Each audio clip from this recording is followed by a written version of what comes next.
आप सभी के लिए ईश्वर का असीम प्रेम और आप सभी को पूर्ण आशीर्वाद। आज 40वें समय का दूसरा रविवार है। परमेश्वर हमसे अलग अलग तरीकों से बात करते हैं, जिसमें रविवार का पवित्र बाइबल का पाठ भी शामिल है। रविवार का पाठ हमें ईश्वर के वचनों को प्रकट करता है और उन्हें समझने में मदद करता है, जिससे हमें पवित्र शास्त्र को दैनिक जीवन से सार्थक तरीके से जोड़ने में मदद मिलती है। आज के पाठों का सारांश। पहला पाठ, परमेश्वर ने इब्राहिम के साथ एक वाचा बांधी और यह प्रतिज्ञा की कि वह उसके बाद बहुत से वंशजों को आशीष देगा। दूसरा पाठ, पौलुस फिलिपियों को अपने विश्वास में दृढ़ रहने के लिए प्रोत्साहित करता है कि यीशु मसीह सब कुछ अपने अधीन कर लेगा। सुसमाचार पाठ, पतरस, यूहन्ना और याकूब की उपस्थिति में ताबोर पर्वत पर यीशु का रूपांतर हुआ। पहला पाठ में हमें बताया जाता है कि कैसे परमेश्वर ने इब्राहिम को बाहर खुले में ले जाकर कहा कि वह आकाश की ओर दृष्टि करके तारों को गिन ले, यदि उन्हें गिन सकता है तो। तब उसने उससे कहा, तेरे वंश ऐसे ही होंगे।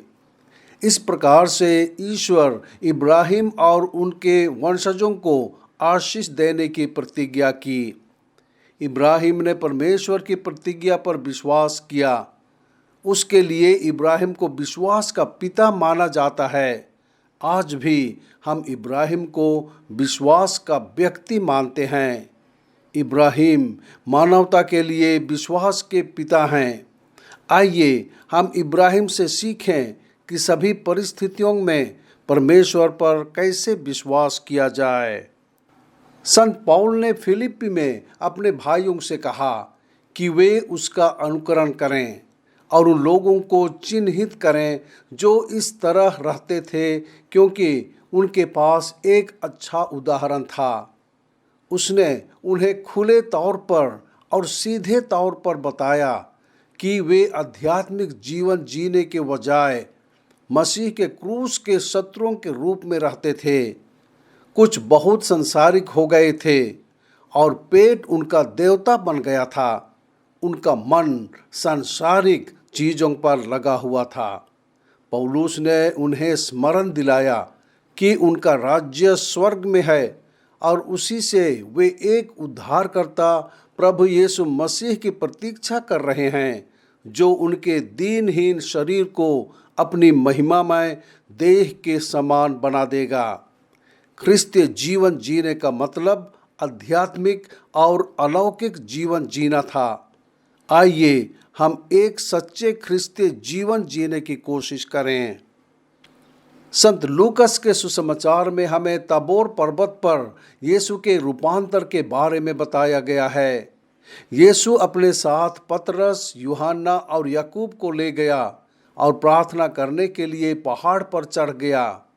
जैसे ही वह प्रार्थना कर रहा था, उसके चेहरे का रूप बदल गया और उसका वस्त्र चमकदार सफ़ेद हो गया।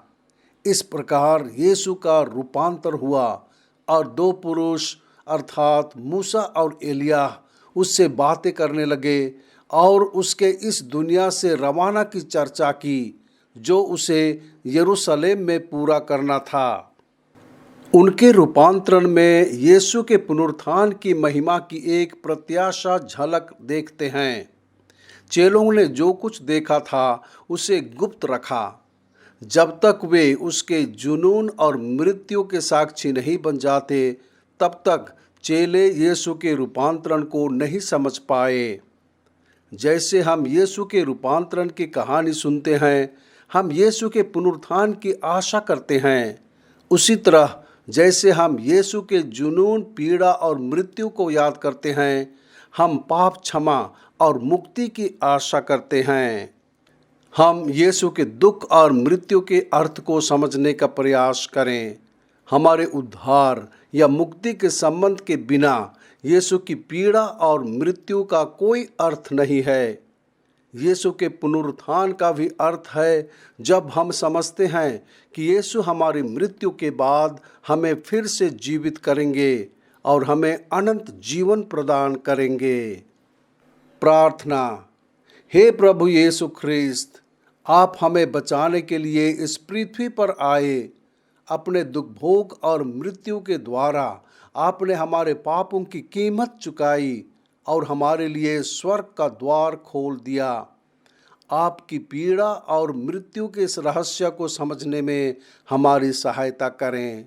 हमें आपके उद्धार के कार्य में सहयोग करने के योग्य बनाएं। आमीन।